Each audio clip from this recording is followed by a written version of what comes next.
Before we continue with the rest of the video, we could use your help. Click that like button to help spread the word about watchJojo, and also be sure to subscribe and click the notification bell so you don't miss our future videos.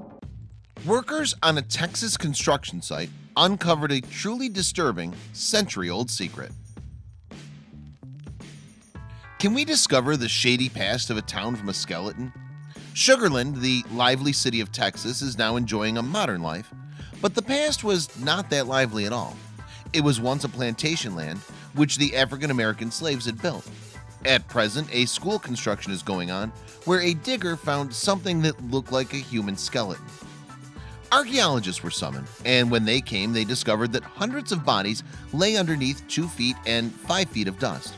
It was an unofficial grave. By June of 2018, 50 graves were unearthed, and slowly the horrifying past of the city came into the limelight. The study of bones revealed that they belonged to the African-American slaves, who were all men from the age group of 14 to 70 years old. Some chains were also discovered, and all these discoveries dated to the 20th century. It was 13 years later than the 13th Amendment to the U.S. Constitution, where slavery was made illegal.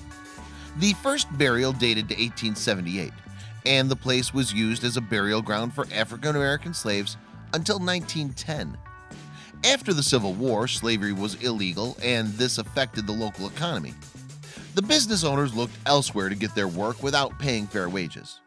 During this period, Texas started a convict leasing system, which was simply another form of slavery.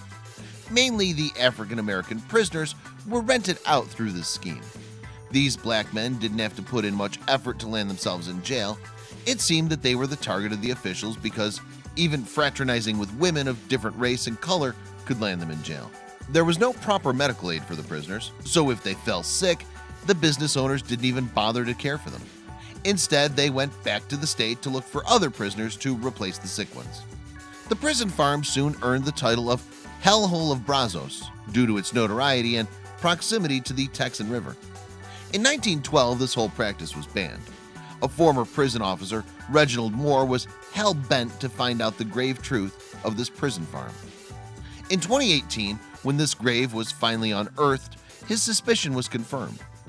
Moore wants to build a memorial for the less fortunate prisoners who didn't have a voice to speak for themselves. He wants the present city to know how it was to stay and work in such a dark situation, where even basic amenities were also not considered for the prisoners. This is how a skeleton unearthed the dark and miserable past of the city. Intriguing, isn't it?